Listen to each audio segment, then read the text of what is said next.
ಇನ್ನು PU ವಿದ್ಯಾರ್ಥಿನಿಯೊಬ್ಬಳು college ಕಟ್ಟಡದ ಮೇಲಿಂದ ಹಾರಿ ಆತ್ಮಹತ್ಯೆಗೆ ಯತ್ನಿಸಿರುವ ಘಟನೆ ಬೆಂಗಳೂರಿನ ಸೇಂಟ್ ಜೋಸೆಫ್ ಕಾಲೇಜಿನಲ್ಲಿ ನಡೆದಿದೆ. ದ್ವಿತೀಯ PUCಯ ಶರಣ್ಯ ಆತ್ಮಹತ್ಯೆಗೆ ಯತ್ನಿಸಿದ ವಿದ್ಯಾರ್ಥಿನಿ. ಇಂದು ಕಾಲೇಜಿನಲ್ಲಿ ಭೌತಶಾಸ್ತ್ರದ ಪರೀಕ್ಷೆ ನಡೀತಾ ಇತ್ತು. ಈ ವೇಳೆ ಆಕೆ ನಕಲು ಚೀಟಿ ತಂದಿದ್ದಾಗ ಶಿಕ್ಷಕರ ಕೈಗೆ ಸಿಕ್ಕಿಬಿದ್ದಿದ್ದಳು ಎನ್ನಲಾಗಿದೆ. ಆಕೆಯನ್ನು ಪರೀಕ್ಷಾ ಕೊಠಡಿಯಿಂದ ಹೊರಹಾಕಿದ್ದಕ್ಕೆ ಮನನೊಂದ ಶರಣ್ಯ ನೇರವಾಗಿ ಕಾಲೇಜಿನ 3ನೇ ಮಹಡಿಗೆ ತೆರಳಿ ಆತ್ಮಹತ್ಯೆಗೆ ಯತ್ನಿಸಿದ್ದಾಳೆ ಅಂತ ಆಕೆಯ ಸಹಪಾಠಿಗಳು ತಿಳಿಸಿದ್ದಾರೆ.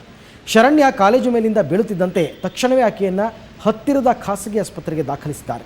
ಸದ್ಯ ICUನಲ್ಲಿ ಚಿಕಿತ್ಸೆ ಪಡೆಯುತ್ತಿರುವ ಶರಣ್ಯಾಳ ಸ್ಥಿತಿ ಗಂಭೀರವಾಗಿದೆ ಅಂತ ಆಸ್ಪತ್ರೆ ಮೂಲಗಳು ತಿಳಿಸಿವೆ. ಮತ್ತೊಂದೆಡೆ ಕಾಲೇಜು ಮಂಡಳಿಯವರು ಆಕೆ 3-4 ದಿನಗಳಿಂದ ಕಾಲೇಜಿಗೆ ಬಂದಿಲ್ಲ, ಇದು ಪ್ರೀತಿ ವಿಚಾರದಲ್ಲಿ ನಡೆದಿರುವ ಘಟನೆ ಇರಬಹುದು ಅಂತ ಶಂಕಿಸಿದ್ದಾರೆ.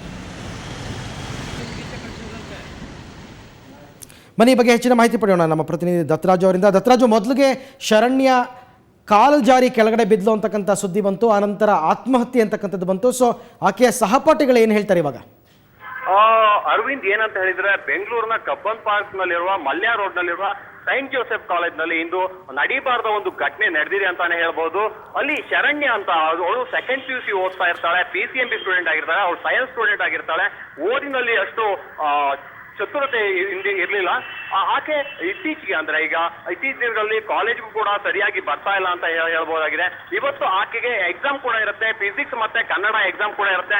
ಆ ಫಿಸಿಕ್ಸ್ ಎಕ್ಸಾಮ್ಗೆ ಅಟೆಂಡ್ ಆಗೋಕೆ ಬಂದಿರ್ತಾಳೆ, ಯಾವುದೇ ರೀತಿಯ ಪ್ರಿಪರೇಷನ್ ಇರಲ್ಲ.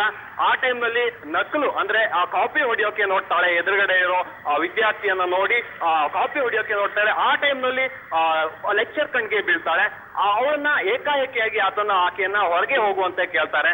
ಈ ಒಂದು ಮುಜುಗರದ ಸಂಗತಿಯಲ್ಲಿ ಆಕೆ ಏಕಾಏಕಿಯಾಗಿ ಕಾಲೇಜಿಂದ ಹೊರಗಡೆ ಹೋಗ್ತಾಳೆ. ಹಾಗೆ ತನ್ನ 3rd ಫ್ಲೋರ್ ಅಂದ್ರೆ ಕಾಲೇಜ್ನ 3rd ಫ್ಲೋರ್ಗೆ ಹೋಗಿ ಅಲ್ಲಿಂದ ಏಕಾಏಕಿಯಾಗಿ ಜೀತಾಳೆ. ನಂತರ ಆಕೆಗೆ ತಲೆ ಮತ್ತು ಕಾಲಿನ ಭಾಗಕ್ಕೆ ತೀವ್ರ ರೀತಿಯಲ್ಲಿ ಗಾಯ ಆಗುತ್ತೆ. ಓಕೆ ದತ್ತರಾಜ್, ಧನ್ಯವಾದ ತಮ್ಮ ಎಲ್ಲ ಮಾಹಿತಿಗಾಗಿ.